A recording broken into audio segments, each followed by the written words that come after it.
Bob, if you adjust your screen, we're just getting more of the top of your head than the whole of your face. That's much better.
Hi, David. Hi, Bob. How are you? Good, you? Yeah, not bad. Yep. You want some of First our day back snow? in the office. There's not many of us here today, though. No, you want some of our snow? I heard about that. Yeah. So you're still snowing up there, or? No, it finished 12 o'clock. Right. It was looking good, about 3 hours of it. Yeah. What'd you get? 2 or 3 inches? No, probably 50 mil, something like that. Yeah. You know, just enough to be a mess. Yeah, it's been raining here a wee bit this morning, but nothing that was annoying, to be honest. But just checked with staff. They told us the AA count has been very busy. In fact, fully booked this morning. They can't take any more bookings, so everybody catching up, of course, with driver's licensing and associated things. So that's good. But the organisation's going well.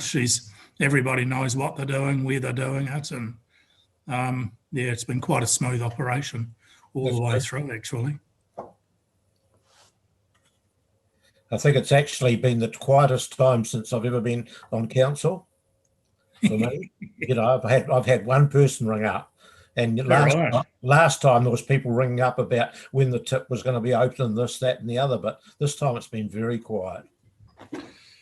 Hey, depending on what time we finish today, but maybe sometime tomorrow, can you give me a call on Westview stuff? I just need to give you a bit of an update in terms of the applications that have come through, the marketing campaign, and also our meeting schedule. Yep, sure. Just be aware, everybody, that we're now live. Stephen's just put up the post. Yeah. Thanks, Murray. How are you? Yeah, really good, David. Thank you. Yeah.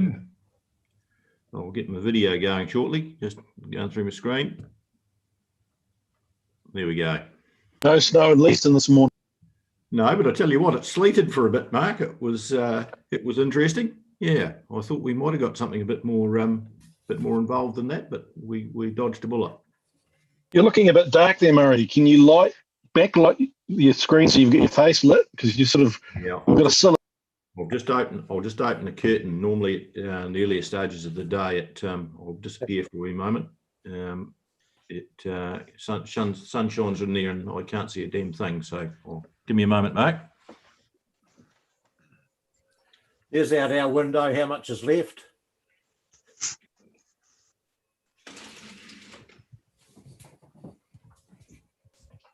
Ours is all gone, Bob. Yeah, That's any better.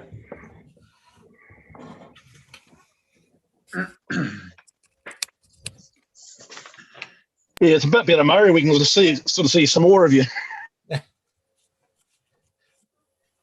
Some would say a bag over my head would be an advantage, Mark. I would never say that.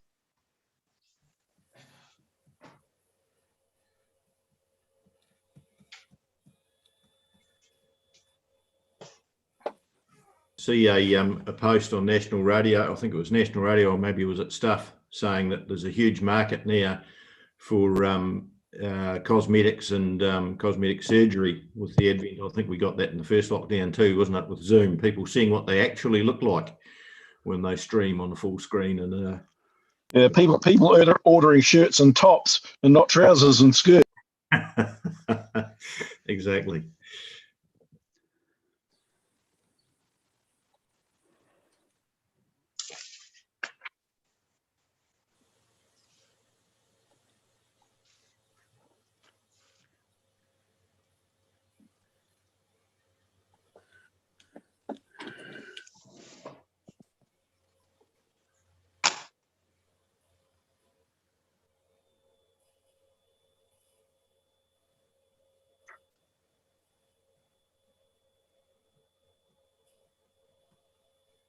We gained a new son this morning. The long-haired one went away and came back short.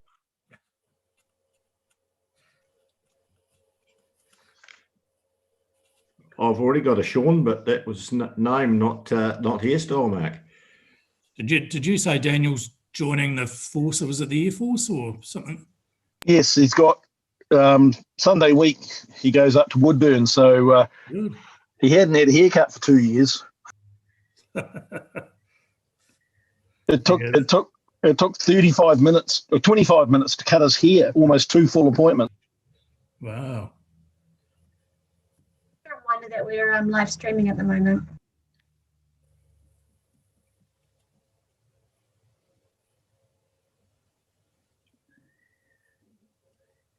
Kia ora, everyone. Kia ora, Shane. Hi, Shane. A Shane. Hiya, Malcolm. Yeah. Hey, Bob.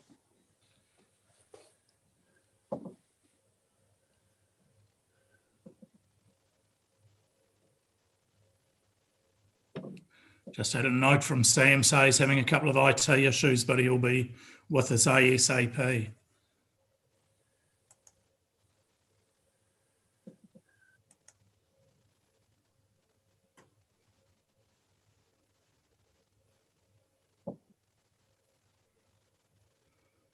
How many have we got? We've got 1, 2, 3, 4.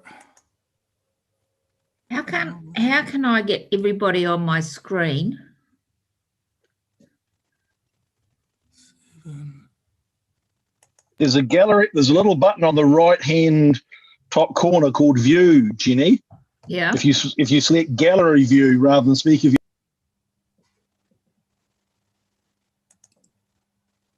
Ah. Thanks, Mark. You're welcome.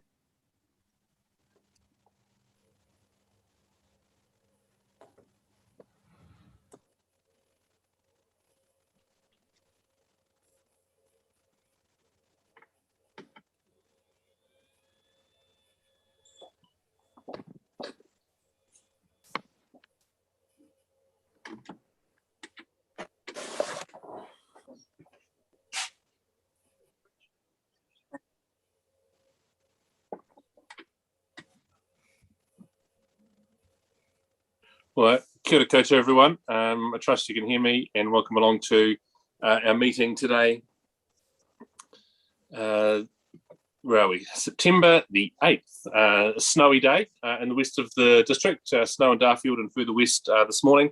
And obviously coming off the highs that we've experienced the last couple of days, it's a bit of a dramatic change. Welcome along to anyone who's joining us online for the meeting today. It's great to have you with us if you're watching it later. Yeah, this is Selwyn District Council 2021. It's a meeting in lockdown, even though we're in level 2. The timeframes between yesterday's change and today just meant it wasn't quite possible to get together in person today. But our next meeting under level 2 will look to be back in the chambers. Start the meeting with karakia and council affirmation. Whakatake te hau ki te uru.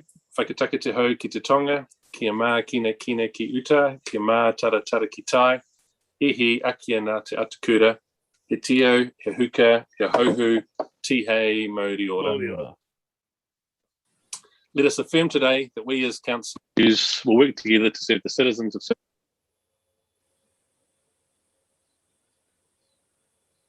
and integrity in all our discussions, dealings and decisions so that we may solve problems effectively. May we always recognise each other's values and opinions, be fair-minded and ready to listen to each other's point of view, and the truth of others and ready to seek agreement, slow to take offence and always be prepared to forgive.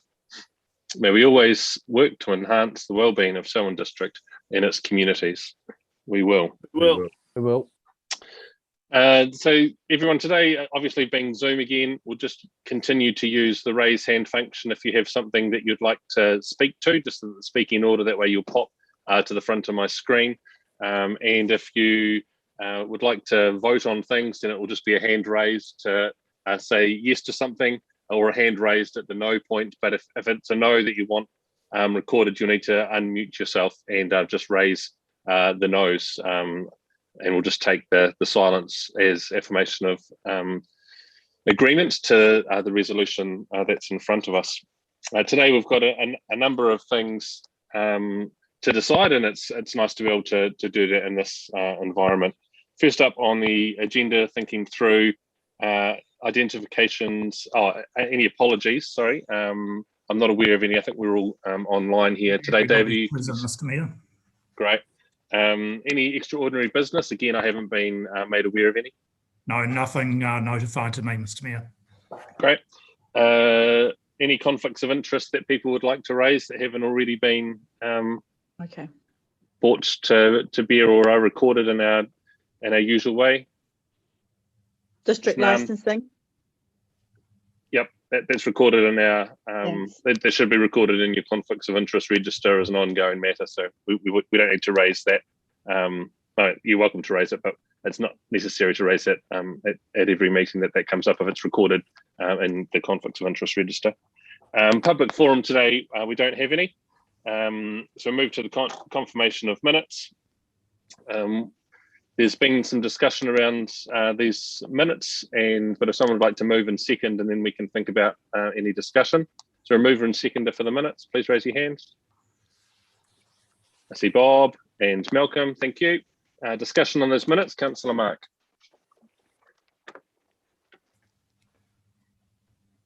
Thank you. I sent an email out this morning. I'd like an additional paragraph put into the minutes under item 2, representation review, initial proposal for consultation. I don't feel that the minutes give the full breadth and depth and diversity of the discussion we had at our last meeting. While I acknowledge that the minutes are not a verbatim record of the meeting, I do think that they should recognise and reflect the divergence in views that may be discussed on a particular issue. So I've circulated a paragraph because I spoke twice in that debate, once as chair of the Representation Review Subcommittee and then once as a Selwyn Ward councillor. The second time I spoke isn't reflected in the minutes, and it was a different opinion from what is reflected in the minutes from other speakers. So I'd like that addition.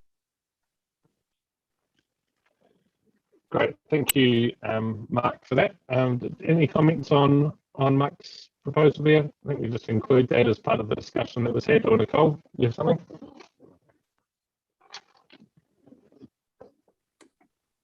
I sympathise with Mark's comments that he's made. I made an alternative view, but more a sort of general thing about, and also about the one that's been put forward for consultation. And it does need to be mentioned that the likes of West Melton have changed, and my understanding is Jenny actually voted against, and it doesn't look like that's been recorded either. Okay, thank you. Yes, I did vote against it.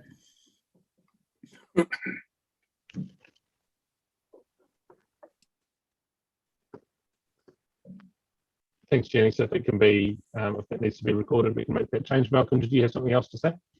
Yeah, I think it's a bit presumptive, actually. I think this is going out to public consultation. The debate will be had when the consultation comes back. And I think adding verbatim comments such as this if anything, is attempt to sway the public before they've gone out to consultation. I don't think it's appropriate.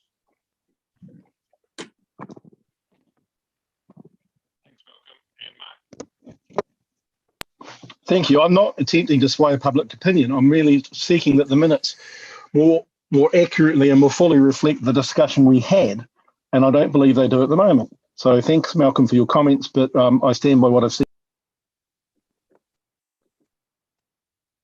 I guess part of this discussion is ensuring that the minutes accurately reflect what was said. They're not taken as a verbatim, word for word, what anybody has particularly wanted to have conveyed or said, and we don't send our little speeches into Naomi and Therese to make sure that they're there, but we do want to make sure that the breadth of conversation is captured.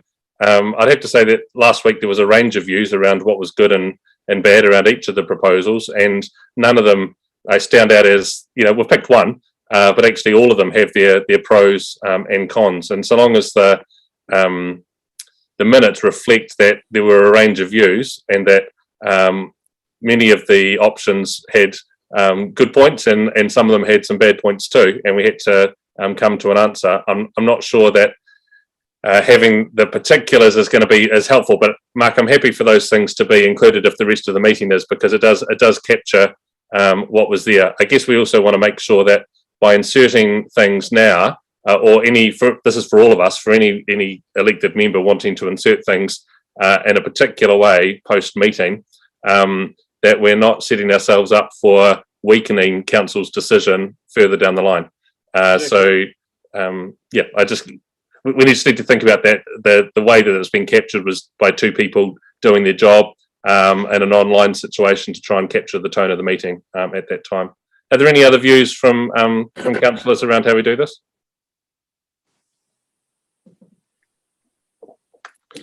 No. So let's insert them. And Malcolm, you okay with this time being, that we have this as a way of capturing the range of views that were there in the meeting? I'm not hearing any other. As long as we're not setting a precedent, I just worry how high the grandstand is. That's all.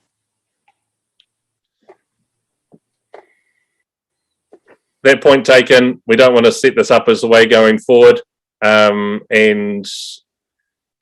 we do need to capture the range of views shared at the last meeting. David, do you have any views on how to handle this so that we don't open ourselves up to this being practice going in future meetings?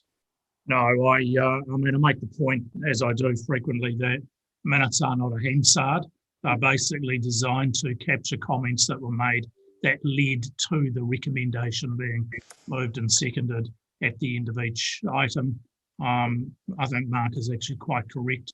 The comments that he made during the meeting, quite happy that they're captured, and if we have a mover and seconder, I think we move forward, Mr. Mayor. Okay, if the mover and seconder are happy with that, great. All those in favour, please raise your hands. Against? Declare it carried. Murray, are you lifting your hand to speak, or was it a voting hand? Okay, great. Just use that for speaking, and I can see your hands as we count them through. The next item on today's agenda is matters under investigation. Trade waste soil testing is due back today, and there's no other matters that are on there. Is councillors aware of anything else that should have been on that list? We'll move to my report then. So there's a few things that I've noted here. Firstly, Armon Kuskun has done a great job since he's arrived at council. And every council meeting we try to acknowledge one staff member in particular. There's many that always are doing a great job, but Armon is new to Selwyn District Council, has hit the ground running, developed some great relationships with both elected members and with staff, and has been great both on site and off site with a number of meetings that I've had to be a part of. His flexibility and willingness to give things a go in a new space has been much appreciated. So Armon, I can't give you chocolate over the internet, but yeah, well done, and thank you for the work that you're doing for us. Round of applause. If anyone else would like to say something about Armon, they're more than welcome to. Nicole? Yeah, I have to second that, Sam, about Armin. I've had a few dealings with him already, and he's very enthusiastic to help out, and so well done. Great. Thanks, Nicole. Marcus, you're clapping or hand raised? Clapping. Great. There's a couple of other things that I've noted in my report. Firstly, around the ongoing work of essential workers in our community and the COVID situation. Our standing job has been done over the last 3 weeks to keep things ticking, and that's the economy working, it's families cared for, and it's the essentials being delivered to people who, to those of us that have been isolating over the past 3 weeks. So thank you to everyone in the community that's been involved in that, whether it's in paid work or voluntary. It's much appreciated. I've also noted the water changes that are going on, the government's reform proposals. There's 4 different areas of reform in the government, or 4 different areas of work for water that the government's currently looking through, and another area that we're working with ECAN on. And often they can all get confused in one space, which is a conversation about water reform. So I created a short video during lockdown to try and explain where the 4 different areas are. So firstly, there's essential fresh water, and that's an area around thinking about our rivers and lakes and streams. Nitrogen is a big piece of that work in the Canterbury context. The second area is the 3 waters reform, which is drinking water, wastewater and stormwater infrastructure. And that's council-owned infrastructure at the moment, and how that might change, and the proposal to put us into one large entity. There's the work that we're doing around with ECAN post-flooding and thinking about our rivers, river protection work and future flooding protection for Selwyn, which is a separate stream. And then there's also Taumata Arawai, which has been set up. Again, a government-initiated piece of work post-Havelock North, and the second reading through Parliament has happened in the last couple of weeks, looking to be set up and running by the end of the year and taking over from the Ministry of Health. And the key change there is around how the rules will be enforced, and no longer having the ability in the past for people to talk about either relationships that they have, or the cost of change, or the imposition that improvement might be. Taumata Arawai has made it very clear that all systems need to meet the standard, and they will be looking to enforce that. So those 4 distinct areas are important to know the difference in, and ensure that although they might be connected in many ways, they can also be distinct pieces of a conversation. Another piece of work is the Future for Local Government reform process that's happening. We're expecting early next month for the Minister to release the first of the reports, which the panel led by Jim Palmer is releasing. That they have been looking at kind of scoping the work that they want to be doing over the next 12 months. And I've met with them 2 or 3 times in my position as friend of the panel, and provided some feedback around the way they're phrasing some of the questions I'd like to ask, the way they want to go about engagement with councils next year, and just feedback from the sector in general, and working with Local Government New Zealand around what that combined local government voice might be into that space. I note too in my report that we gave a submission to Waka Kotahi on the Rolleston flyover and transportation improvements project. It's, I think, $120 million or $125 million project funded out of NZ Up, which is direct government funding, not through the normal NZTA funding streams. That submission was pulled together with thanks to many councillors who helped, and particularly Mark and Nicole were very key in ensuring that was there. It was collated after a number of conversations with the community and the businesses in our district, and I will note that it doesn't necessarily cover every alternative that there could be as a solution, and we were quite focused on identifying what the issues were with the current with the current proposals, rather than trying to answer what all the solutions might be, and leaving that for the engineers to try and tell us what the answers were.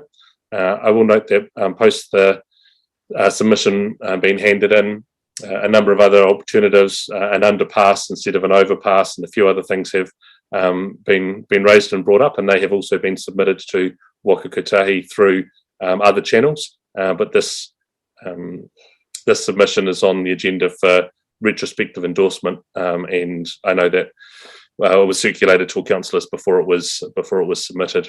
And while we're talking about transport, I'll just note yesterday that through the Waka Kotahi funding that we get over the next 3 years, we saw a lift of $5 million above where we thought we were going to be when James Cagle met with us, a month ago now. So $5 million lift from, I think, well, I won't just state the numbers off the top of my head, but it's about a 10% lift, or over a 10% lift from where we thought we were going to be, which is good. It actually still doesn't lift us to where we think we need to be as far as where the projects are going. So it's not as bad as it could have been, but it's also not necessarily where our community expects us to be, or where we as a council want to be with our own internal projects about what we want to deliver.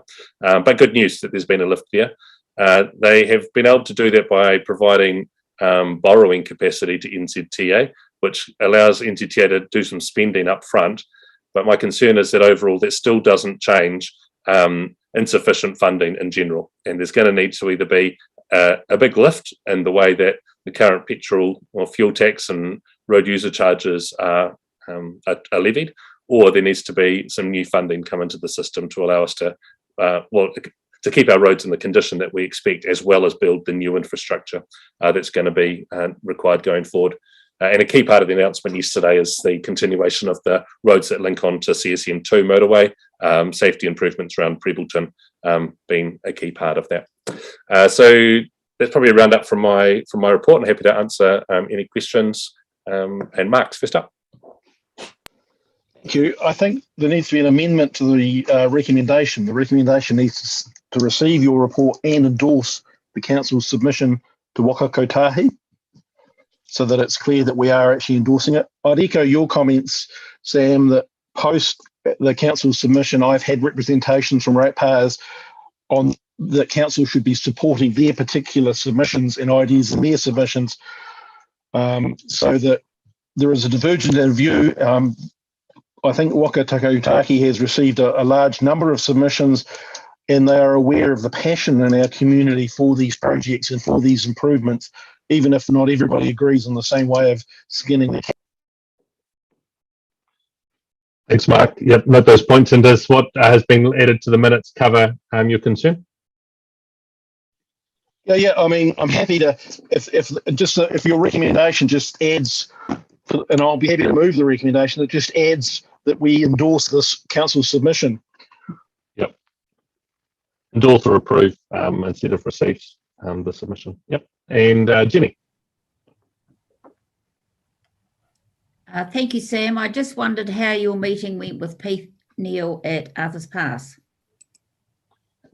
Cool. Well, the meeting with Pete Neal at Arthur's Pass was also with a number of or two other people from Arthur's Pass around the Save the Dock headquarters campaign that they are currently trying to, or that they are currently running. Their concern is that Dock is withdrawing a number of their services from the Arthur's Pass area. They've got an undefined future there. There was a report done by Stafford independently that they felt they had very little input into, and actually we had very little input into as well. We received some information at the end showing us where we were at. I had one meeting with Stafford through the process. They were keen to ensure that they want to keep the building. They feel that the current building can be fixed and needs to be kept. I guess from outside, for myself personally, the building itself isn't my main concern. I want to see great dock services in the middle of a national park, serving both those that live there and those that travel through Selwyn to leave a great impression on both residents and tourists alike. So Dock is currently in a space where they're reviewing what their options look like, and they're looking to report back to the community on that. I've said that I'll continue to support those that are in Arthur's Pass to ensure that they get that information back from Dock. And they've also asked if I could link them to Tomutu, because they're interested in what the Runanga's view is on that, and I'll have that on an agenda to raise with Tomutu on Monday evening. Does that cover, Jenny, what you're after? Yes, it does. Thanks, Sam. Great. Grant.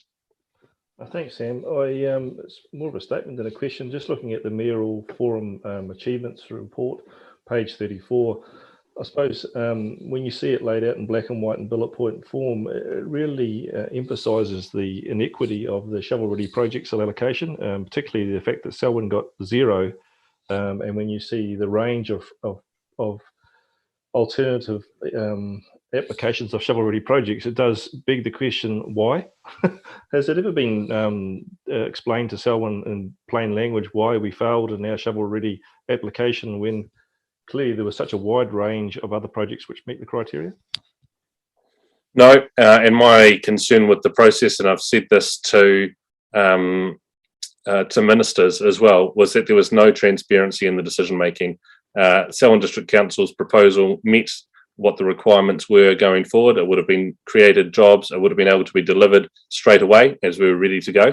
Many of the other projects that have been put in are still delayed and haven't been delivered yet.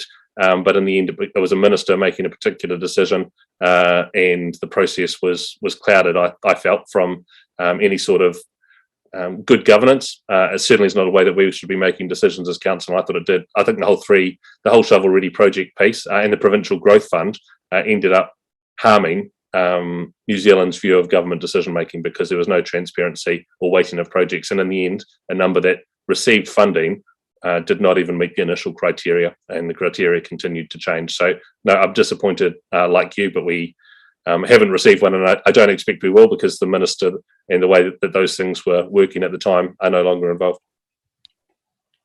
Yeah, I think that's the key question for us, is that we played to the rules and dismissed a number of opportunities we could have submitted on. And when you see the packages that were allocated, clearly they didn't stay within the criteria. I think it sets up for us a different way of working next time we get asked if we have anything in that space, and we'll be casting the net a whole lot wider and thinking about the range of things that we know we're able to do rather than narrowing it down. I also note that the Mayoral Forum last time we met has been asked to think about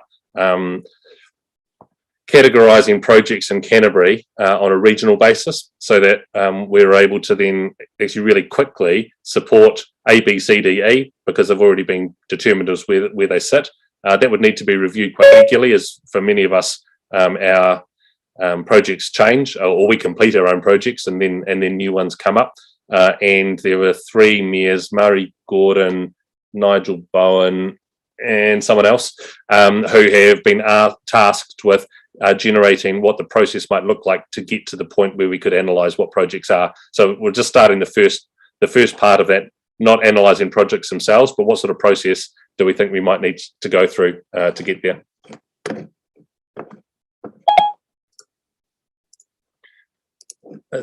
Any further questions? I'll move A and B as added by Mark and seconded by Nicole. All those in favour, please raise your hand. And anyone against, speak up now. Declare it carried. Thank you. The next item is our district licensing joint district licensing committee. And welcome Malcolm Johnson to the meeting. Malcolm, if you can unmute yourself, talk us through the key parts in your report, and then there may be some questions. Kia ora and good afternoon. Yeah, certainly a challenging time for our hospitality industry again, sadly. One thing I can update you on in my report, and that's the hotel that failed the controlled purchase operation. That hotel's pleaded guilty now and appeared before the Alcohol Regulatory and Licensing Authority and was suspended for 2 days. The duty manager that sold the alcohol to the 16-year-old, he's been suspended for a whole month. So that matter has now been finalised. Lastly, we've received an application for a bottle store in Prebbleton. That application attracted 27 objections. So we're just processing that now, but there will be a hearing in due course in relation to that application. And on that, I'm happy to take any questions, Mr. Mayor. Thank you. Any questions for Malcolm? Grant. Thanks, Malcolm. I think at the last meeting we talked about the winter event at Larkham Winery, which was very successful, but we talked about trying to make it easier for multiple stakeholders to get one sort of license. Has any work been done on that to make that sort of more user-friendly, to try and have a easier for those group applications? Yeah, so it's sort of a process or a procedure that's done differently around the country, Grant. And some areas, say like Timaru, where they just have the one special licence that's administered. It's not a bad idea. It certainly saves a lot of processing of special licence applications. But then there's other trains of thought from Auckland and Wellington who like individual stallholders to apply for a special licence. So it's certainly been discussed, but hasn't been progressed much past that point.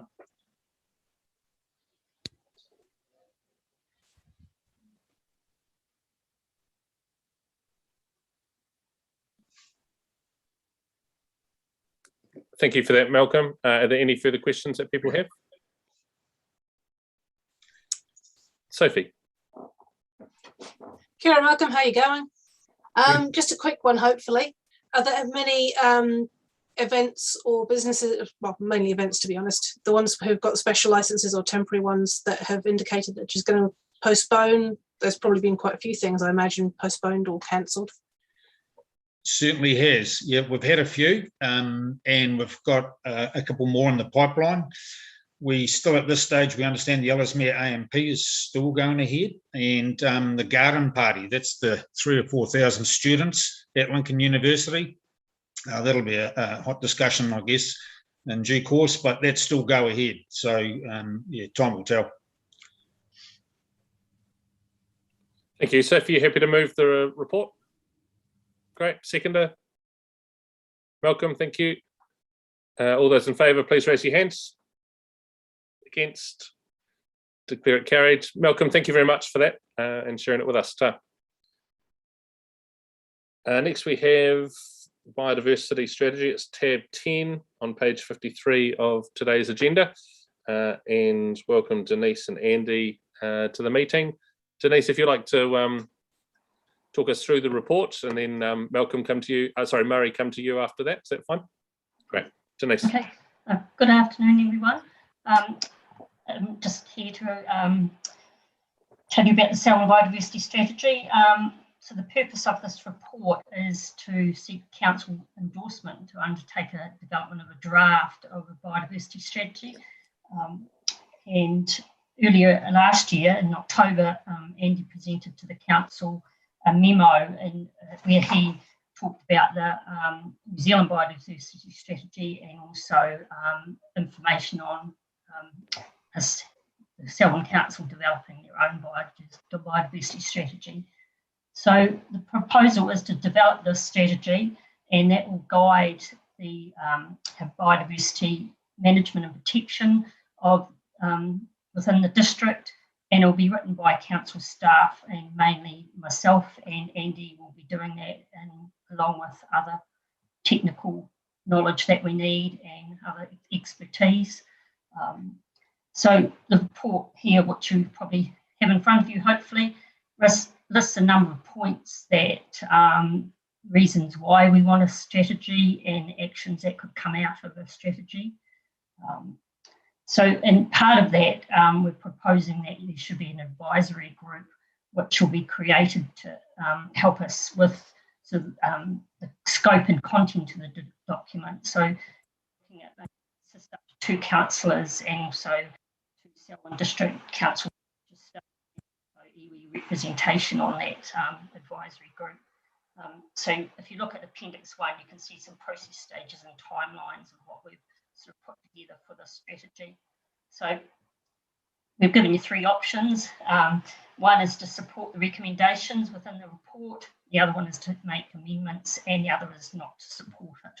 And of course, our recommendation is that you do support it and that we can get on and create this strategy for the our natural environment within Selwyn.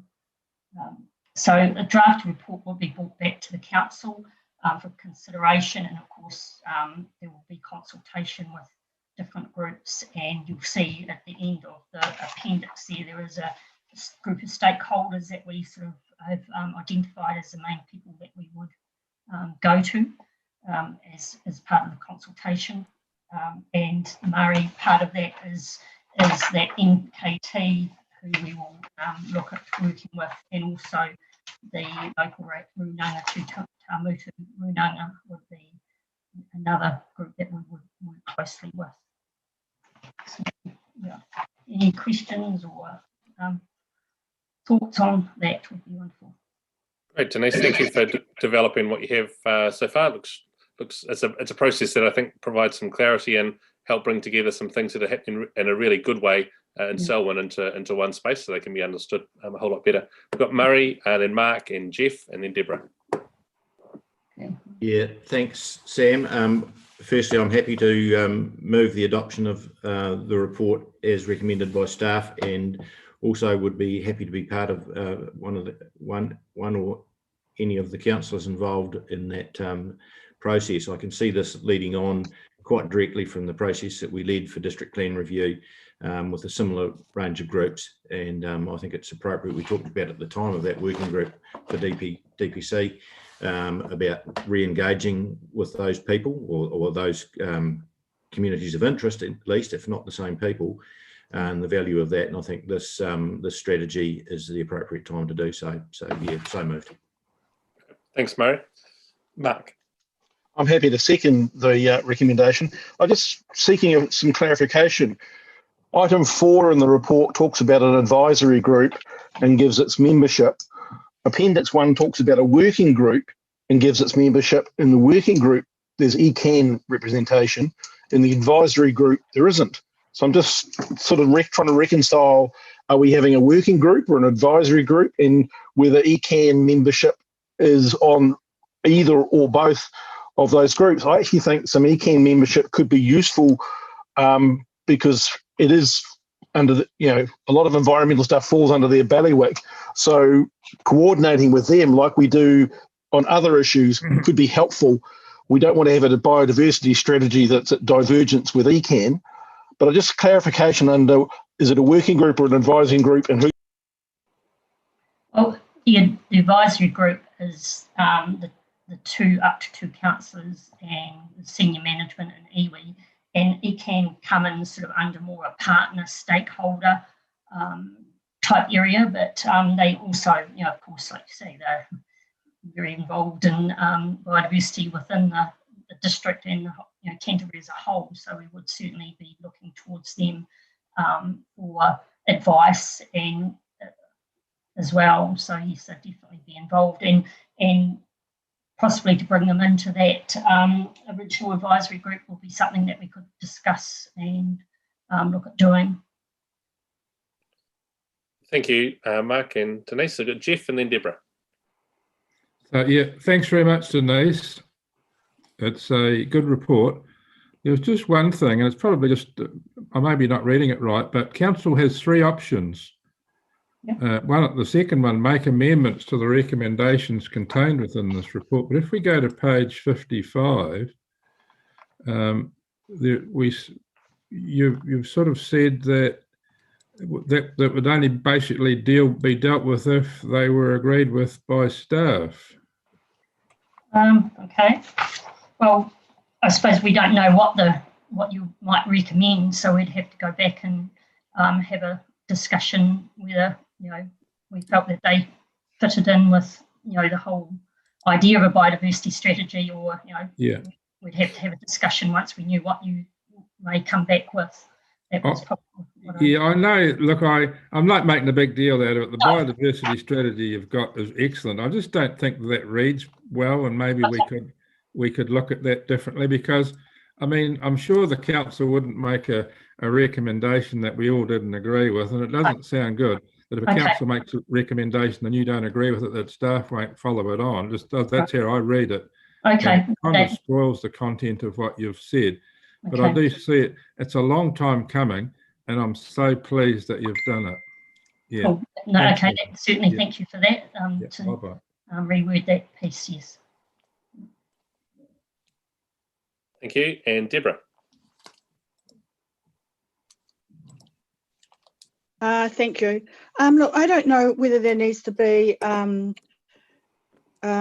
person, and it follows on from the report that we've got to look at land drainage, but given that biodiversity around our aquatic and terrestrial ecology is really important, and it's also crosses over into the management of our waterways, which is land drainage, river and water races. And I just wonder, with the committee that you're setting up for the next part of the agenda, whether there needs to be a crossover or a representative from that committee across into this committee. So you've got some continuity. Okay, yep. Yeah, certainly we can look at. Thanks for that, Deborah. And I've lost all sound. Right. Can you hear me? I can now, yep. You're right. Next to have David and Grant. Mr. Mayor, thank you. Excellent report, Denise, and a great initiative. 2 questions.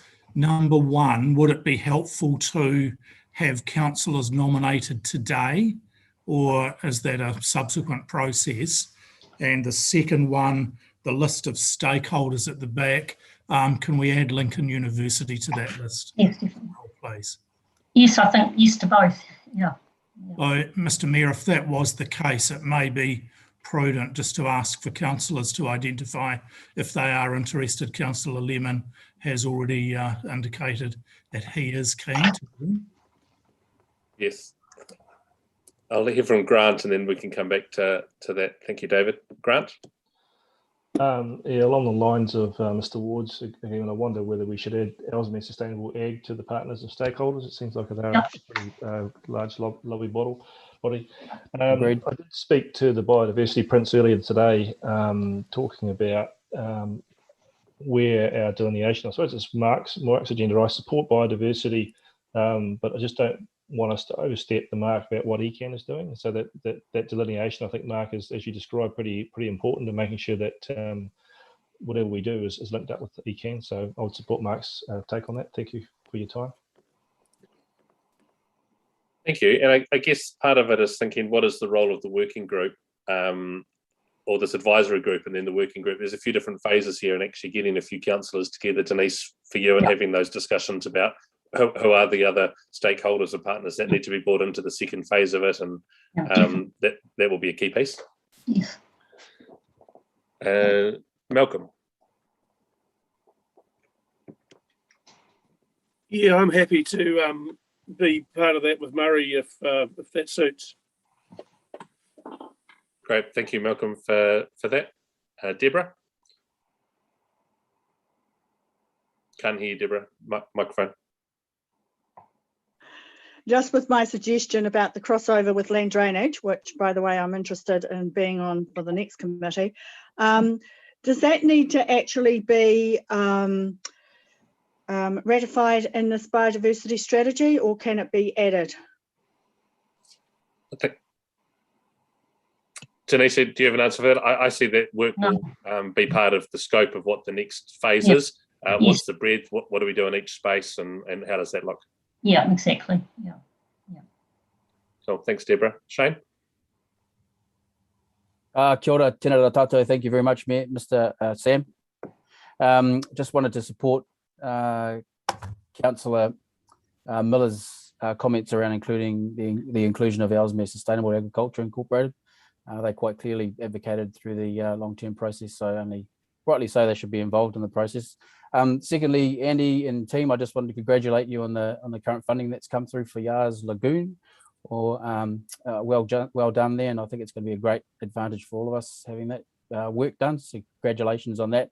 But also supporting again Councillor Miller's conversation around clearly delineating the responsibilities of council and ECAN. I think we really need to start defining our responsibilities, roles, and I guess, clearly delineating that. Thank you. Kia ora, Shane. Thank you. Murray, back to you. Yeah, thanks, Sam. Listen carefully to that, and as Grant indicated, we had a conversation earlier today around it, and it's a bit of a crossover here with the work on the biodiversity champions set up through your mayoral forum process, Sam. And I think one of the things that I'm trying to push there, and look, it's early days, and I'm speaking from my view here, not the champions group at this stage, but it's certainly something we've spoken about as a combined approach, and I'll give a more in-depth report to full council when it's appropriate. But I think a combined approach, a regional approach to biodiversity, now under whose umbrella that is ultimately is yet to be decided, but we're awaiting the NPS coming out, and that will give us a clear direction. I think there's then the opportunity for us to, as with other things the Mayoral Forum discusses, and we've just discussed this with other issues as well, is having a regional approach to looking at funding, and that might be exterior to funding required through rates. So it's not a rate imposition, and there's many different funds that we can, national funds and international funds for that matter, that can be applied to. So some sort of body perhaps ultimately being set up, and again I'll stress this is my vision, not the work the Champions Group at this stage, is to see that we would end up being able to apply to that as a region and distribute those out. So we're not applying as Selwyn District Council or a you know, Te Arakakariki or you know, a smaller subset of all those doing good work in this space. And I think ultimately that will be of benefit to all of Canterbury and to the whole region, and nationally ultimately as well. So take on board all the comments, certainly support the inclusion of Lincoln University and Ellesmere Sustainable Agriculture. They've certainly got, I think if we had our time again, we'd have ESAI on the biodiversity working group had we had done so at the time, but that's hindsight. So yeah, thank you. Thanks, Murray. And I think that joined up approach is one of the key benefits of the Te Wahoroko governors, and having DOC, ECAN and the councils and the Runanga are all in the same place, and that's the funding that's come externally has been huge because of that joined up approach. Bob. Just to agree with Murray, I think, you know, I'm on a couple of committees now, and it seems very disconnected to me. There's a lot of groups doing a lot of things all by themselves, and I'm really convinced that if you had some way of even 6 monthly meetings or what, I don't really know the answer, but to me it's not actually really working as well as it could, and this I think might bring it a lot closer. Great. So if that new advisory group, working group, we'll get the name right, is formed, and then can understand what that draft is going to look like for bringing back to the wider group and who the people are going to need to be as a part of it. Councillor Lemon and Councillor Lyle, the two named people that will continue to work with you, Denise and Andy. And there's a couple of recommendations here that confirm those two councillors that we endorse the drafting of this. And is there, Murray's already moved. Is there a seconder for that? Thank you, Councillor Epiha. All those in favour, please raise your hands. All those against, speak up now. Declare it carries. Thank you. Thanks, Denise and Andy, for that work. Thank you. The next item is Land Drainage Committee, tab 11 or page 58 in today's agenda. There's 4 recommendations there, and invite Murray England to speak to the report. Thanks, Murray. Thank you, Sam. Good afternoon, councillors. So I thought today I'll talk about the District Land Drainage Committee report, and I thought we'll start from the back of the report and make our way to the front. So if we can start at attachment 2. Attachment 2 is the outcome of our last LTP consultation process. So in the last long-term plan, we went out for consultation on a districtised land drainage committee. Our council deliberated on that, and what we have in Appendix 2 is the outcome from that process. So this report is basically enabling the recommendation from council following that LTP consultation process. I'm going to read out attachment 2, just because I think it gives some good background, and then we'll flip back to the front of the report and I'll leave councillors talk about the recommendations. So the land drainage network. There's a growing focus on the environmental performance of Selwyn's land drainage network, which is likely to require increased monitoring and reporting, as well as upgrades. It will be more challenging to gain and renew resource consents, and complying with these consents will be more demanding. Health and safety will continue to be a major focus. Local Runanga are likely to continue taking significant interest in the operation of the land drainage network and will be increasingly involved in the decision-making process. To help us prepare for these changes, Council confirmed to transition to a district-wide land drainage committee within the first year of the LTP plans, that's the 2021-22 year. This new governance structure will be accompanied in the future by a district-wide rating system, similar to the approach used by the Water Race Network. One of the first responsibilities of the district-wide land drainage committee will be to develop a new rating structure for consultation during or prior to the 2022-23 annual plan. So the next appendix is Appendix 3, and that provides councillors with a draft terms of reference. So the idea is that council will support these draft terms of reference at the meeting today, and that they will form the first discussion point of the Drainage Committee once formed. They will then review those terms of reference, amend them if required, and then submit them back to council for final ratification or adoption. Terms of reference, I'm not going to go through them. I'm hoping you've had a quick look through them, but to read through some of the bullet points, we've got the purpose statement.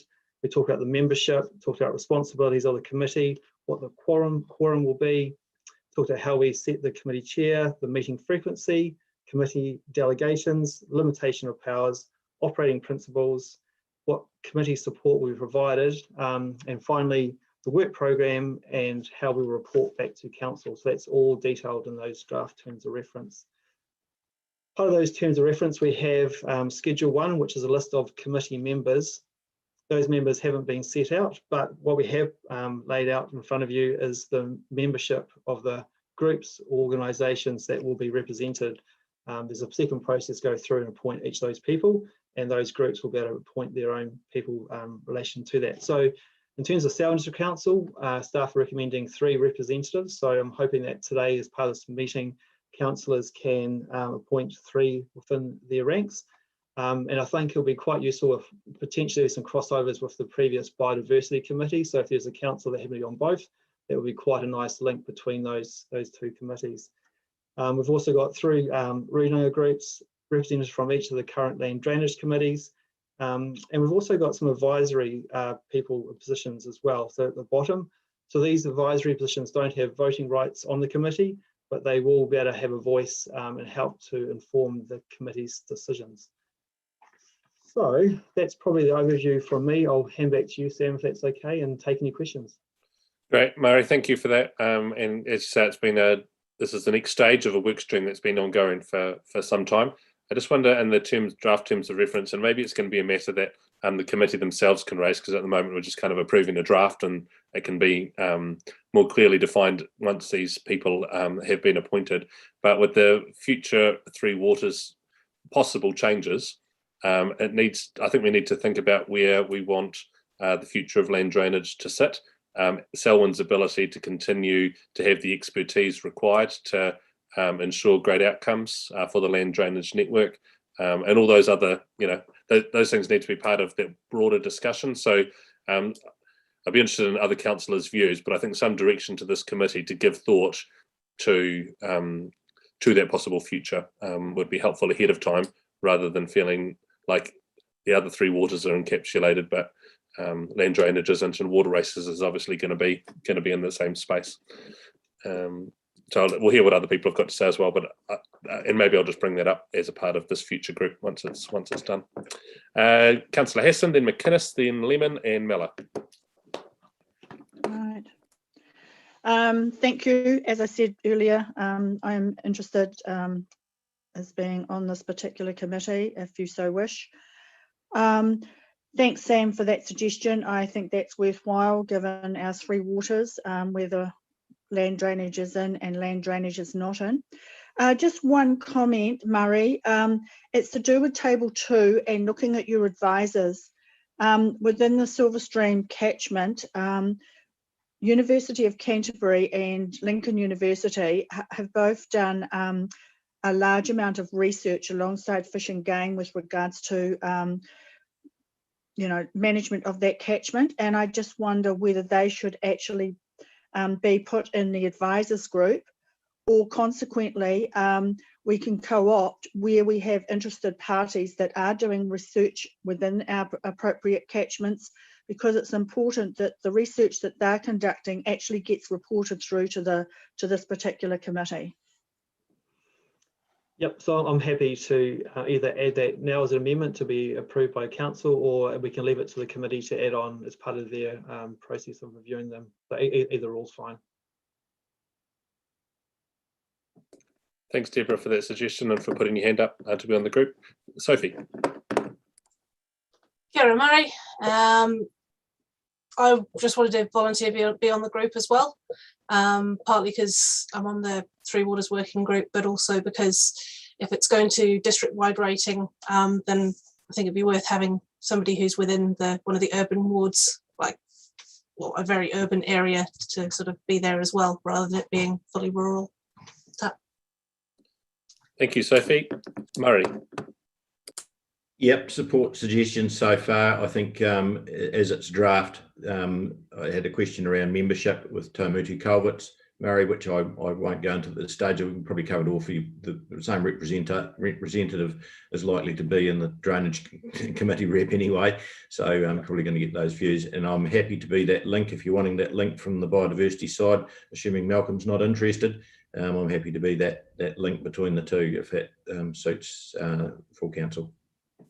Thanks, Murray, and Malcolm's given us thumbs up. Thank you. Grant. Thank you, Sam. Well, I support the establishment of this committee. I guess I'm just reflecting some of the fears that the drainage group that I represent has been articulating to me, particularly about almost a back to the future approach when the council used to run this almost unilaterally. The rates blew out quite significantly, and they also were very concerned about the local knowledge being lost about the the drainage network, which is currently encapsulated within those committees. So whilst this may be the way forward, I think the steps probably need to be measured and making sure that those fears are allayed, particularly about the current situation around the rating structure of those schemes. Some schemes, the ratepayers are in credit and some are in debit.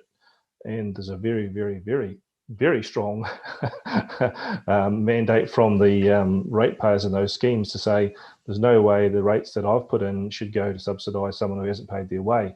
So those are the kind of things that are going to be in front of this committee, particularly if there's a new rating structure to be put in place, which will, if there's a universal rating structure, will divert from the historical Selwyn position of paying for what benefits you receive. So there's a range of things in front of this committee, and it's not going to be an easy task. So I think I'd certainly like to put my hand up to be a part of it. I think there's a serious amount of work to be done, and it's not going to be an easy task. And I think Murray England understands that. he's good at his loins and ready to take it forward, but there's a significant work program we put in place before this thing gets off the ground. Thank you. And Murray, just need to think about the numbers. You've requested 3 people, 4 have put their hand up, and how we don't need a group that gets too big, but equally if there's energy within the councillors who want to see particularly this transition phase through, an extra voice might not hurt through that process as well. David Ward. Mr Mayor, just a reminder, we're talking about rating matters. Of course, legally, all the group can do is recommend rates to council. It's council itself that has the power to legally adopt rates, not the committee. Thank you, David. Deborah, do you have something else? Yes, I just want to highlight to councillors that there are various rating structures that have been structured through the land drainage committees. And we obviously have to choose one rating structure out of the 3 that currently exist. And it's looking at fairness. And yes, I agree, David, we can only make you could only make a recommendation to council. It's the council who must adopt the rating. But it's having that knowledge base of those different rating structures and why they were struck at the time that needs to come through as to which is the best methodology going forward. Thanks, Deborah. David?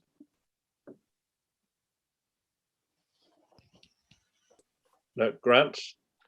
Yeah, I think just reiterating what Deborah said is that if you look at what happened in Christchurch at their latest LTP, they tried to bring in a district-wide stormwater rate, but they didn't understand the unintended consequences which affected a whole range of the ratepayers on the peninsula who would have been paying significant in the thousands of dollars extra in rates per annum under that proposal. So it's those unintended consequences of any rating review which need to be really made sure that they don't affect us like that. Thank you. Great, thanks. Murray, any final thoughts that you have, and then we'll figure out how we go from 4 to 3, or if 4's okay, we won't have to. Yeah, well, I was just going to say I'm happy to have 4, Sam, if that's the wish of the council. I think that gives us a robust base to go with and a diversity of comments, so and positions. So that's I'm happy with that. Councillors, are you happy with that as an outcome? Okay. Well, thank you for the conversation that we've had. Look forward to the first meeting of this group. Should this vote that we're about to take go through. So A, approve the establishment of the District Land Drainage Committee. B, approve the draft terms of reference. C, appoints Hassan, McInnes, Lemon, Miller and myself as ex officio. And D, resolve that they not be discharged on the next triennial general election, provided that the new council may review councillor membership of the District Land Drainage Committee at that stage. So mover and a seconder for this. Moved Reid and Alexander. All those in favour, please raise your hands. Anyone against, speak up now. Declare it carried. Thanks, Murray, for that report, and we'll keep you online for the next one, which is the Waters monthly update. Awesome, thank you, Sam. Yep, so we've got our 5 Waters monthly update, and we've got a trio of presenters on this one. So myself, which is only a very small part, Elaine, and also Murray Washington is online as well. So assuming everybody's ready to go, we'll pass on to Elaine to talk about our flood recovery response, which is almost complete. Afternoon all, so I'll talk you through the operations sections of the report. So really the flood recovery response can be taken as read. The majority of flood repair works are now complete, with minor reinstatement works will be still to be completed as we move into spring. Just highlighting one item on the engagement of Tonkin and Taylor, and that's to undertake investigation works at Springfield on the flood event itself. Any questions on that, or can move to section 3.2, water races. So there's a couple of items there. The first one's water race closures. So over the last month, Council have been publicly advertising to close 14 sections of stock water race, and consulted with key stakeholders, so DOC, Fish and Game, iwi and Fens, with submissions closing on the 27th of August. Council received no formal objections to 11 sections of water race, and so we will be submitting a council report next month recommending that council consider these locations for closure. And as part of that report, we will also request that council form a panel to undertake hearings for 3 sections of race where they were proposed for closure, but objections were raised during that month period. And then the second item on water race is the commercial irrigation agreements. So there are 58 commercial irrigation agreements associated with the Papara scheme, and staff are working with irrigators to update these at the moment. The agreements are valid for 5 years and are currently being prepared by Buddle Finlay with assistance from staff. So if there's any questions on water races, You just carry on your report and we'll come back at the end and it just will flow a little bit easier, I think. Perfect, thanks Sam. So then wastewater. So wastewater sampling occurs at Pines wastewater treatment plant throughout the treatment process, including the influent and effluent tests, and also on the groundwater and soil to monitor the impacts of application of treated water to land. There's quite a bit of detail in the report noting that the monitoring results were within the consented limits, so I'm happy to answer any questions or take away any detailed technical questions that I might not have the answers to hand and get back to you. So happy to answer any questions on the operational sections of the report. Great, thank you. A couple from me. One in the flood recovery space, just thinking about getting things back online, which is really great to hear that it's up to date. But for the future, what sort of decisions or discussions have there been about the suitability of some of the locations of where our infrastructure currently sits, and future protections or changes in whether it's source or treatment to ensure that we're not at risk in the same way that we were to the last flooding event? Is that part of the work that you've just been talking about, or is that a separate stream? So there's a separate stream primarily focused on Springfield, and that also ties into a report that will come in later, and where we're looking at potentially different treatment options or different sources that could feed the township itself. I don't have any answers on that just now, but it's something that is being progressed. Great, and we can discuss it later in PX if there needs to be. Secondly, around the waterways closures, you want a hearing panel to discuss those or to hear the submissions against the closures. Are you looking for a couple of councillors today to put their hand up to be that hearings panel? They could do it. Was probably going to be at the next council report, where we'll discuss the other 11 waterways closures. But I'm happy if that is how you'd like to do it, to take names now. Well, if there are a couple of councillors, Bob's raised his hand. If there's someone else, then that could be included in the next report to come back to us. Deborah Hassan. So two names there. If, two's probably enough for you in the hearings panel situation. Yep, happy to do that. Great, thank you. Deborah, and then Mark.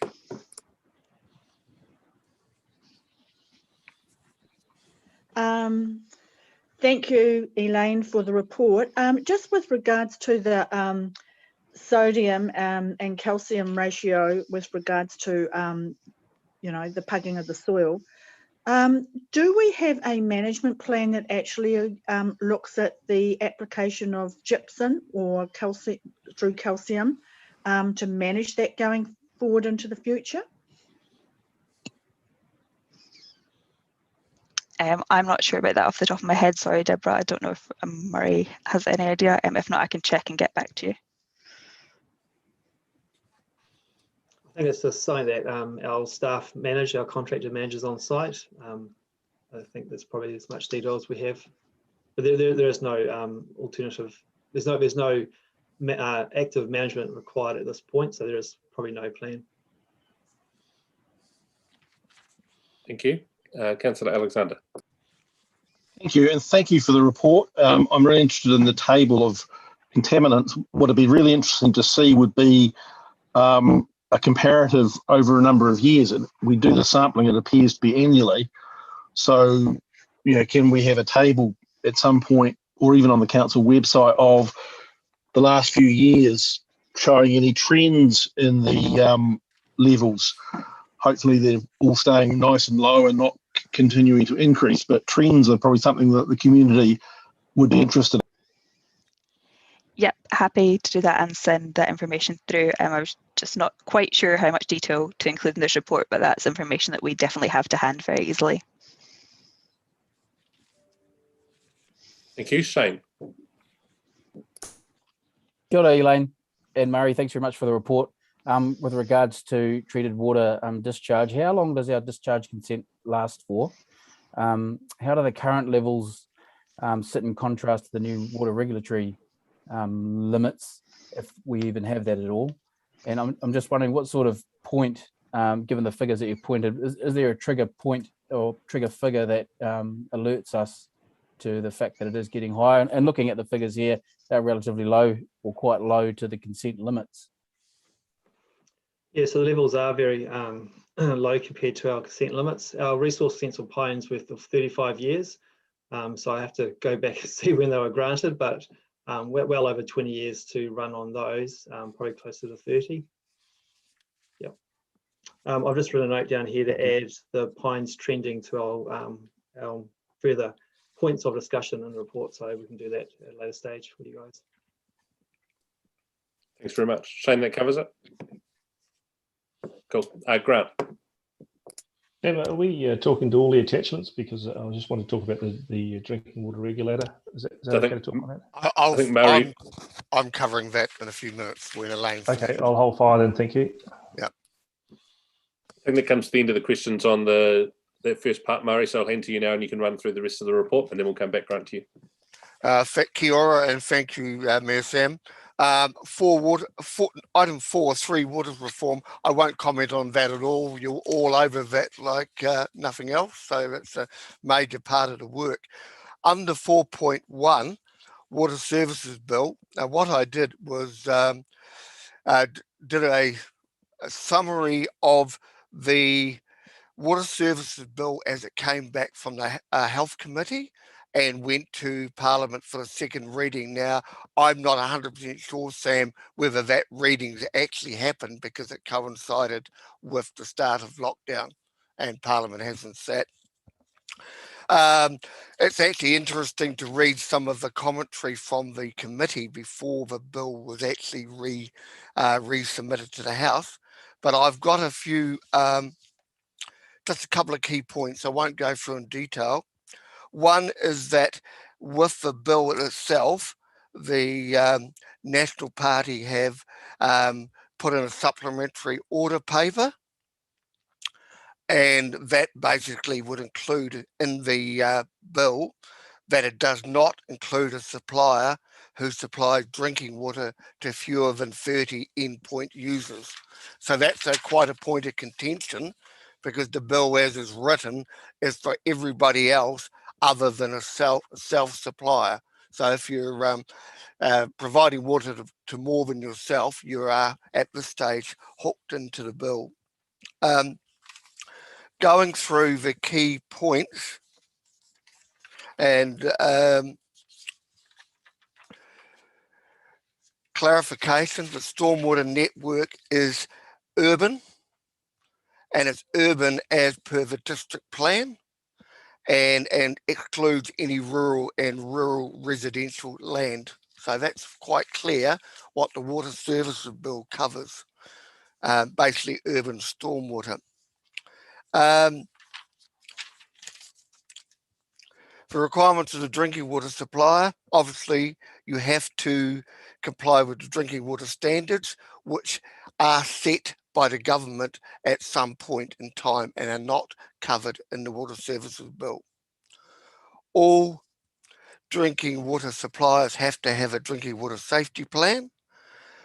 Noting from what I was reading today from Te Mata Arawai, their role is to monitor but not endorse or accept water safety plans. The source water, which is something in the past we have taken the view that we have to treat whatever we get, and that it's the regional council that's responsible for the management of source water.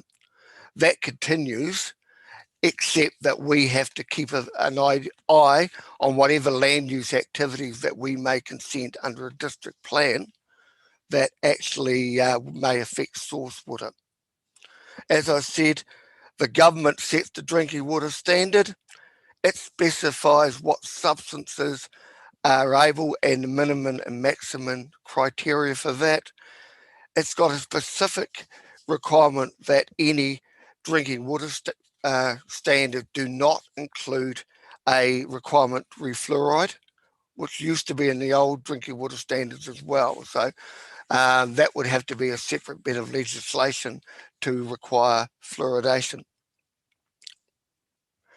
Te Mata Arawai will set what is a drinking water acceptable solutions, and at this stage they are very strongly looking at point of use, which would mean that if you're a small rural supply, you would get away with UV treatment units at your house and filters and possibly a settling tank, but you wouldn't need all the other requirements of a reticulated scheme. The Chief Executive of Te Mata Arawai has got some significant powers. One of them is to exempt a whole class of supplier from the regulations. So potentially in the future, they decided that by capturing everybody above a sole supplier might be too onerous, they can actually exempt small suppliers or other types of suppliers or marais or whatever they choose to fit, which is quite interesting that he has the power as long as he consults to set the conditions as he sees fit. Also, the requirement for mandatory disinfection is not in this bit of legislation. It will be part of the drinking water standards, but the Chief Executive has the power to exempt a drinking water supplier from the need for residual disinfection, or as you may know, chlorination. So again, there's quite an out for people who can make a convincing argument that they may get an exemption. There's quite a bit about emergency powers that Te Mata Arawai have, about what happens if a drinking water supply is non-performing, which include appointing other operators to take over. There's quite a significant number of pages on compliance monitoring. It gives them quite considerable powers in terms of compliance and monitoring. And I suppose it's no different from any other person who sets a bylaw.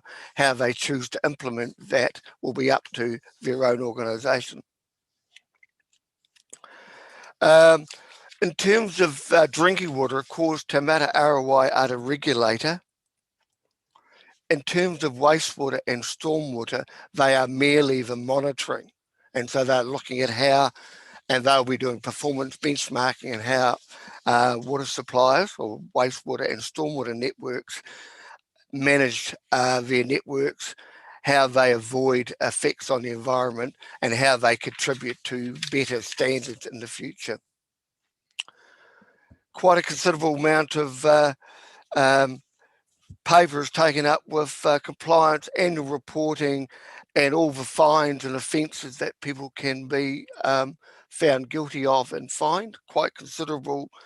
Recklessness could give you up to a 5 years imprisonment and a $600,000 fine. It seems to match a wee bit around the regulation around health and safety and welfare, in terms of top end being very similar in terms of offences and fines, and a significant range of offences that you can be found guilty of. In doing this, they've also made some consequential amendments to the Local Government Act. Under the Local Government as it currently stands, councils are required from time to time, and where practicable, to consider how other people on non-council supplies get water, handle wastewater, have cemeteries and public toilets. And we do that. We've done it in the past as part of our activity management plans. But now the requirement is on the TA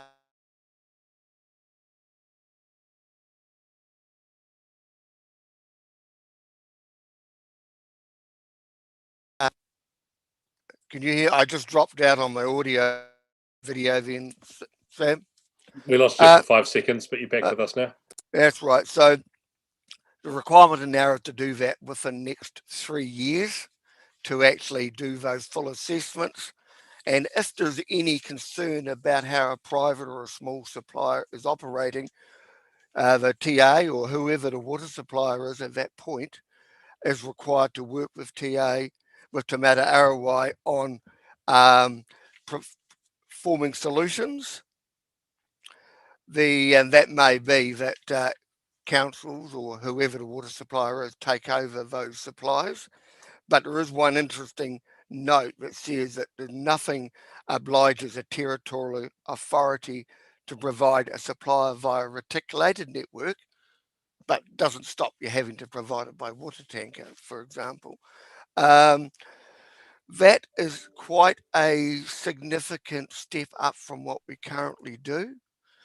And noting that if the other part of legislation around Three Waters reform goes through and the new entity will take over that responsibility, and the territorial authority, we assume, will not have to discharge that duty.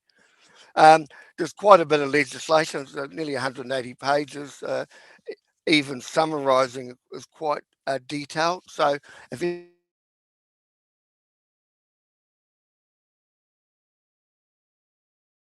Thank you, Murray, for that. And 2 other bits of info around the water, the Three Waters changes include, we've requested Alan Pregnall to come from DIA and present to councillors, which is locked in for Monday next week, at the same time that councillors were due to meet anyway. So there'll be a chance for those questions that still remain unanswered to be put to Alan, and for him to hear a bit more about the Selwyn view. And secondly, the mayors and CEs of the Entity 4 in the Ngāi Tahu Takiwā space continue to meet on a fortnightly basis with Ngāi Tahu leaders around water and discuss things around, should a new entity be set up, what is it that we would like to see as sort of foundations for that. And I'm just going to share with you now some of the shared priorities. So I'm hoping that you can see that. This has public ownership, obviously, as a key concern right at the very top, that assets cannot be sold to the private sector and must remain in the hands of communities for our generation and future generations. Secondly, that Ngāi Tahu is able to exercise rangatiratanga within its takiwā, which is about giving effect to the treaty, but also to the settlement acts that Ngāi Tahu has with the Crown. Thirdly, community care, that everyone within Entity D is well looked after, including those that might be aligned with Entity C, and that's kind of to allow some space to continue a relationship with the Chathams, that while they may not fit into the governance model within Entity D, there may be arrangements where Entity D services communities outside, and that may go the other way as well, even thinking about the Marlborough and Tasman spaces where the current takiwā model crosses into different districts. Third is that we would retain local and bespoke service delivery. So where a community might have differing needs or seeks a higher level of service, and in our case in Selwyn, we have communities that don't have chlorine in their system, and for Christchurch this is a big point for them, that they can require, or we can require Entity D to provide a higher level of standard than what Te Mata Arawai would otherwise enforce, where that would be funded locally. And yeah, so that's a discussion between each council or each community and the entity going forward. Number 5, that we want to see the ability to grow across Entity D. So whether you're large or whether you're small, the thing that needs to come first is our spatial planning, and then the water and the infrastructure feeds into that, not with having the water entity being able to dictate what does grow and what doesn't grow. So just that level of where different documents sit is going to be important. We want to see the base of community knowledge and skills retained, and this follows on from the discussion around land drainage earlier. There's a lot that we know in our community, and we don't want to see that lost. And we also want to understand what local procurement might look like, and also training, so that all the jobs that currently are said to have been needed within the sector could actually be filled locally before we start thinking about who we bring in from overseas, and providing training opportunities for rangatahi that grow up within Entity 4. In governance, we want to see mechanisms that allow for representation across the region and accountability to communities. And at the moment, the governance structure doesn't provide very good accountability to communities. So thinking that we'd like to see at least 2 jointly appointed direct to the entity board by Ngāi Tahu and councils. This will be something that we'll be talking to DIA about, and may not meet their balance sheet separation requirements, but is something that we would like to see some direct appointment, rather than the councils and Ngāi Tahu then having a regional representative group, then having an appointments board panel, and then having a board under them. Just those levels we don't think are necessary or provide the accountability. The last 2, partnership and transition, so that we want to have direct representation comprising the capability and understanding of local needs and design established at the transition stages. So we want to understand right from the very beginning how we have our local piece for Entity 4 woven into Entity 4 being set up. And if we were to not do this work now, we would end up in a space where, should it become mandatory or all signed in, then DIA would land a template down and would be backpedaling, trying to fight for what we want. So this is about trying to have things up front around what's important to us. And lastly, there's ensuring consumers have a voice, and ombudsman's not going to be the right word to cover where that sits, but having some ability for consumers, when they're not getting what they need from their provider, to be able to go somewhere about that and have someone to hear and do something about it as a key priority for the group. So those were the things that the mayors and CEs and Ngāi Tahu leadership have said. We think that's pretty core to the heartbeat of what we need if any entity is to be set up in the future. I see there's questions. We'll go back, Grant, first of all, and then Deborah and Shane. Oh, thanks to Murray for his comprehensive review of the Water Services Bill. That was really helpful. A lot of it makes a lot of common sense, and I think just sort of cutting to the chase about what matters to our consumers, probably well, safe water and good water it obviously does, but as well as Christchurch, chlorination is a major issue for our ratepayers, and certainly the Water Services Bill, although Murray says it's not part of this bill around compulsory disinfection, the Water Services Bill certainly implies that by allowing for a requirement for exemption for non-disinfection, you are by the contra argument saying disinfection is compulsory. My understanding is there hasn't been a drinking water safety plan been approved, which does not have residual disinfection. So that gives you an indication where this is heading. So I suppose what we should be telling our ratepayers that the Water Services Bill implies that you will be chlorinated unless there is an exemption, because that's the way it appears to me. Yes, and can I just comment on that, Grant? I believe that'll be a very high bar. Unachievable, my understanding at the moment, because no one's got one, have they? So it's not for lack of trying. Yeah, and the way it's currently worded is you actually have to start. You have to be chlorinating before you can ask for an exemption. Yeah, so these are sort of pieces of knowledge that our community is perhaps not aware of, because the stick will clearly be pointed at the council as the chlorinating our water, but this is likely to be a requirement under the Water Services Bill, just as a requirement to be compliant. Yeah, and I think as we go through the water safety plans, it's actually we are waiting with bated breath to see what happens next door in Christchurch. As you know, through the LTP process, our public basically said they were prepared to pay more to avoid chlorination, and we said let's hold off until we get some clarity about what the exemption rules might be, and that's what the current position is. Yeah, it's going to be an interesting debate, the weight of public opinion versus a scientific approach. Yeah, yes. Look forward to it. Great, thank you. And Deborah. Right. Just really interested, Murray, when you actually talked about rural residential being exempt. Yeah, it's not urban, that's what I meant. Well, sorry, it not being urban, but if you actually look at how our planning structure works with the Greater Christchurch Urban Development Strategy, Chapter 6, we have the Greater Christchurch Urban Development. We have what we call large lot living, which is the same as rural residential. And I guess it's important that we get our terminology right as to what we understand as residential and large lot living, for groups like this to understand what's in and what's out in an urban environment. And when they are talking about an urban environment, does it actually encapsulate the urban development strategy area for growth? What's their crossover in their understanding? And you mentioned this, Sam, with regards to growth. What's their crossover and understanding going on into the future, how this is all going to be captured?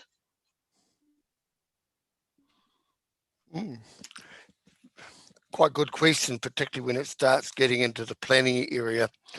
An urban area defined is an area defined in a district plan or proposed district plan as being primarily zoned for residential, industrial or commercial activities, together with adjoining special purpose and open space zones.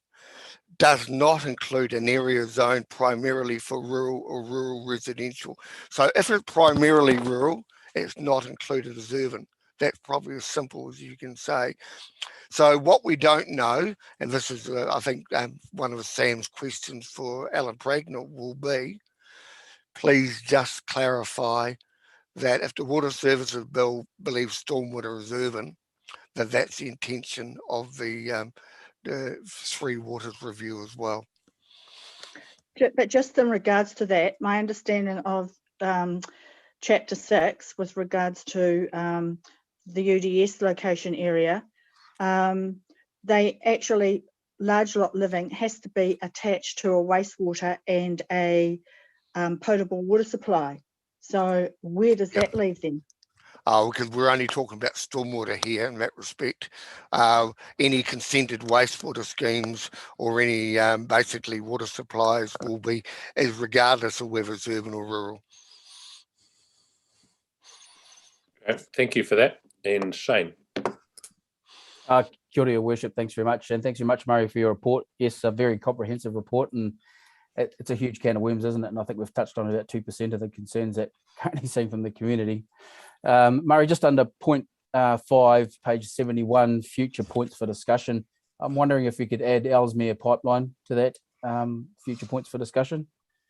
Secondly, Sam, you brought up the, Your Worship, you brought up the engagement document that you shared with the community and everyone here today.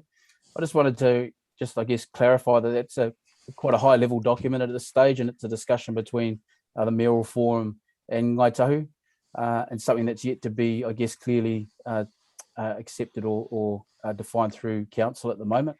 There is a lot of concern out there as to, I guess, the forward motion of the work behind this Three Waters reform. The document that you put up is explained as a no regrets document, and what it looks like moving forward. I just want to make sure that we are today that we putting in the work to engage our community, to take them along that journey as well, and that's something that we continue to do. Thank you. Yeah, thanks, Shane. I mean, I think it would be remiss of us to not think about what alternative futures might look like, and then to be caught having to try and play catch up further down the track. So the work that's going on at the moment is completely on a no regrets basis, not knowing what the outcome is going to be, but ensuring that depending on what pathway is chosen, we're up with the play ahead of time and already have good partnership in place, rather than needing to form that and then chasing our tails a wee bit. Mary Washington.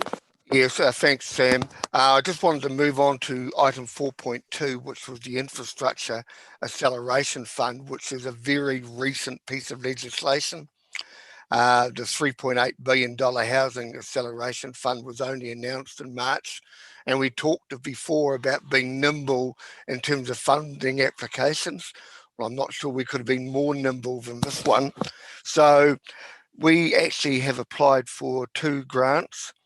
One was for extension of Broadlands Drive between Springston Rolleston Road and Lincoln Rolleston Road to enable development of the Halpert Park for residential housing.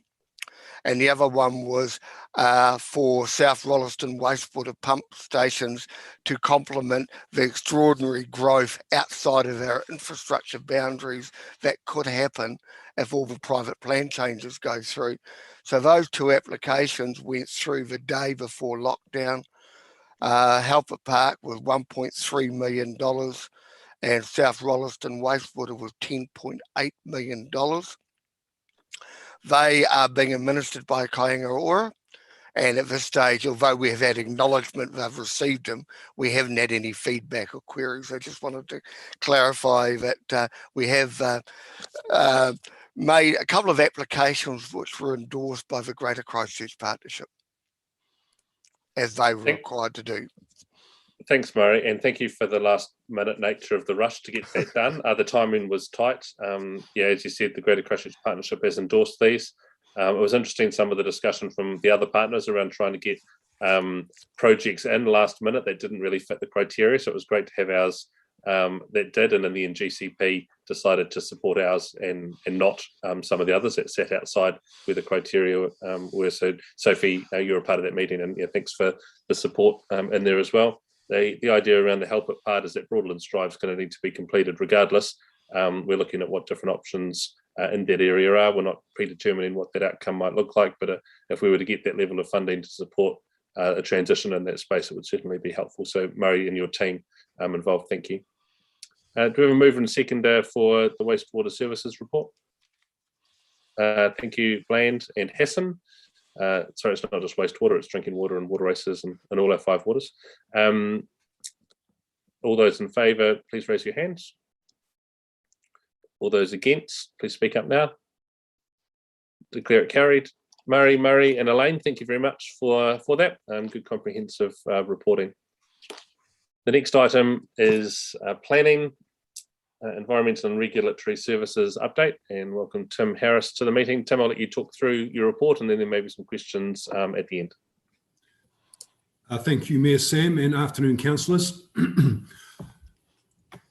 I have an update here. This is the second update I've provided in the last number of months. So I'll just walk you through, hopefully you've all read the report, I'll just walk you through some of the highlights and then take some questions and comments at the end. I might start on the second page of my report under 4 building consents, which is on page 84 of the agenda. And I include some details of our building consent processing stats, and the numbers being maintained at a very high level. 245 consents received during the month of August, and you can see the trend there. You can see the big number in March of this year, which put us behind the 8 ball a wee bit, and they've come back to around about 250, 260-ish over the last number of months. There's been no slow during the COVID lockdown. They're still coming in at a steady rate. Compliance, and you'll see those figures there, you'll be aware of these, slightly worrying in terms of the amount of compliance we were able to obtain. On a good note, I guess that we are trending in the positive direction, going from May, an all-time low of 18.2% compliant, up to just over 31% in August. And again, the number of the average processing days, which should be 20, and they're coming back to 29. So while it's not great reading, it is trending in a positive direction.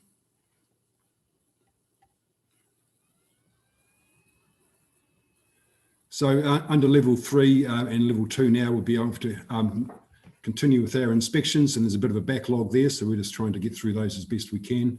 And there's 6 new trainees that began earlier this year starting to process the more simpler consents, so that's another positive note.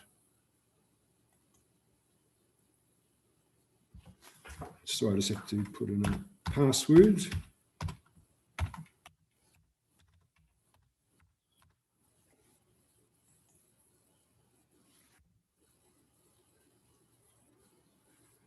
If we go into resource consents, they also remaining steady, about 70 to 80 consents per month. Of note is the Hughes Developments, which was actually a fast track resource consent that was granted a couple of weeks ago, and that'll provide for about another 1,000 new households in Farringdon.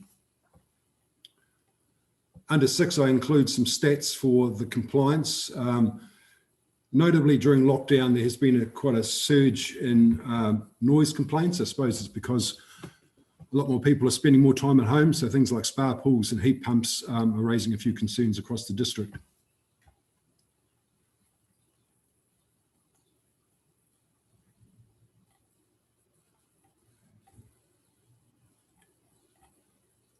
Just navigating this, sorry.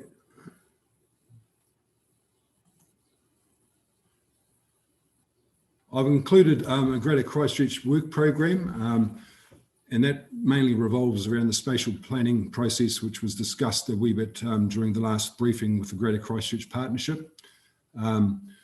We are planning, Mayor Sam and councillors, to bring a workshop in October where we'll be able to drill into that spatial planning process for Selwyn and some of the options that we're developing, and allow you to get some input into that in a workshop we're scheduling for October. So there's more to come on that in the near future.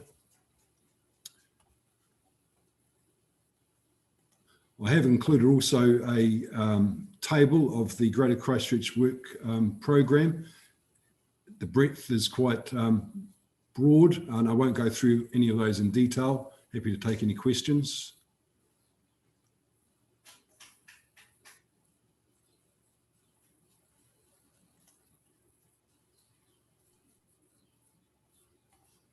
Tim, that brings you to the end of your report. You happy for questions on all of it now? Yes, sorry, my screen just froze. District plan is at the end if you wanted to touch on where the district plan sits. Yeah, so the district plan hearings will commence the week after next. We'll have to provide the appropriate social distancing and COVID measures within the hearing, but we'll still be having a physical hearing. We'll probably be moving down to a 4 or 5 member panel to manage those the COVID context, but they will be commencing again with the revised schedule. I've provided a link for the new schedule in the update. And I think, councillors, Mayor Sam, that brings me to the end. Happy to take any questions, comments. Cool. Thanks, Tim, for that. And for the October 4th workshop will be important for us to get a handle on what does our spatial planning look like, what is the feedback to GCP, how does it fit in with Christchurch and Waimakariri's plans, and what do councillors want to see developed in that. So thank you for that date. Councillor Alexander and Miller. Happy to move the receipt of this report. Question, Tim, is how do our building consent and processing times compare to our neighbouring councils? I've shared some of this information and got a little bit of flack that we were not doing very well. We didn't seem to be making a lot of progress. But are we unique in this, or is this common to other Canterbury councils and the councils across the country? Yeah, right across the country, councils are struggling to meet compliance. I guess we are at the wrong end of that, and that's purely because of the volumes of applications we're receiving. So to give you some idea about where we sit in terms of volumes, we're receiving about 26 building consents for residential builds per 1,000 population. Christchurch are about 7. Most of the other country are about 6, 7 to 10. So we're an exceptional case in terms of the volumes coming through. To the year to the 1st of July this year, we received about 1,800 building consents for new dwellings, that's third in the country, more than Tauranga, more than Wellington. Auckland received just over 3,000, and Christchurch were about 2,200. So just the volumes are just incredible. They're still coming through. With the private plan changes, we don't anticipate that to be slowing. So while the numbers aren't great, there is a reason for that, and the reason for it is the exceptional growth that we're experiencing. Thanks, Tim. We've always said we're an exceptional district. Thanks, Mark. Councillor Miller. Yeah, Tim, I was just going to provide a bit of support to you, I suppose. I mean, when you look at the graphs, we were trucking along really nicely until we got bombed in February and March with 309 and 372 building consents. So if you extrapolate that down to today, you can see it's basically we're at 17 days in January, 20 in February, and then we had to work through that big backlog. Then it's basically taken until now to get on top of it and start trending down again. So really, it's business as usual. We just got bombed with a couple of exceptional months, isn't it? Is that the correct reading of the graphical analysis? Yeah, once we get a bit of a backlog, it's very hard to get that down when the numbers still keep coming in at a high level. So you're quite right, Grant. It's just difficult, but we are making some inroads now with our new staff. We've got a professional partner arrangement going with a number of the big builders. So hopefully these numbers will start tracking in the right direction come accreditation next month. Thanks, Tim, for your report and for the answers to those questions. Mark, you moved the receiving of the report. Seconder, hand up. Thank you, Jeff. And all those in favour, please raise your hands. And anyone against, please speak up now. Declare it carried. Thanks, Tim. The next item is Register of Documents signed and sealed. There's 3 that needs to be ratified. Mover and seconder. Gallagher and McInnes. All those in favour, please raise your hands. Against, speak up now. Declare it carried. Resolution then to exclude the public. Mover Reid and seconded Bland. All those in favour, please raise your hands. All those against, speak up now. Declare it carried. So that brings us to the end of the public part of our meeting. Thank you to those that have joined us and for the reports that we've received and discussed and questioned so far. We'll take a 19-minute break and begin the public excluded session at 3 p.m. Join you back online soon.